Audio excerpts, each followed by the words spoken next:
Hello साथीहरू, नमस्कार सबैमा। स्वागत छ तपाईँलाई मेरो सानो मिनी भ्लगमा। आज चाहिँ म तपाईँहरूलाई लिएर आएको छु नुमाटा पार्क, जहाँ चाहिँ आज फेस्टिभल चलिरहेको छ। के छ हेर्दै जाउँ आज फेस्टिभलमा। पछाडि चाहिँ देख्न सक्नुहुन्छ सानो एकदम सुन्दर टेम्पल। मान्छेको आउने क्रम जारी छ। हेर्नु साथीहरू, अगाडि एकदम सुन्दर मन्दिर रहेको छ। यो चाहिँ नुमाटा पार्कको एकदम चर्चित मन्दिर हो। यहाँ चाहिँ हप्ते पछि मन्दिर हेर्न आउँछन् धेरै मानिसहरू। जापानको फेस्टिभलको चाहिँ कुरा गर्दाखेरि यो चाहिँ नलाइकन नहुने क्या बत्ती। त्यहाँ अब नाइटमा चाहिँ रातमा चाहिँ यो बलेर एकदम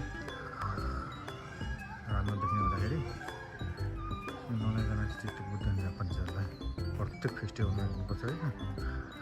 जापानिजहरूले यो चाहिँ लागै हो। यो चाहिँ बत्ती हो, जापानिज बत्ती।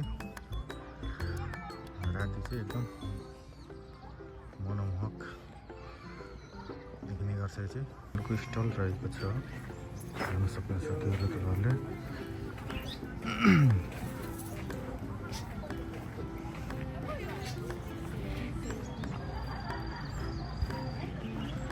प्रत्येक वर्ष वसन्त ऋतुको आगमनसँगै प्रत्येक वर्ष यहाँ चाहिँ यस्तो मेला अथवा महोत्सव हुने गर्छ।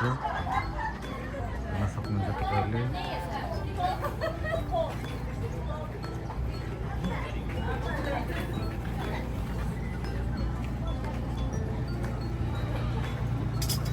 मलाई त गाउँमा लागेको मेला सम्झना पो आइरहेको छ अहिले साथीहरू। गाउँमा पनि यस्तो मेला लाग्थ्यो, माघे मेलामा गइन्थ्यो झापाको, रमाइलो लागिरहेको छ साथीहरू। हजुरहरूलाई कस्तो लाग्यो मेरो सानो मिनी भ्लग?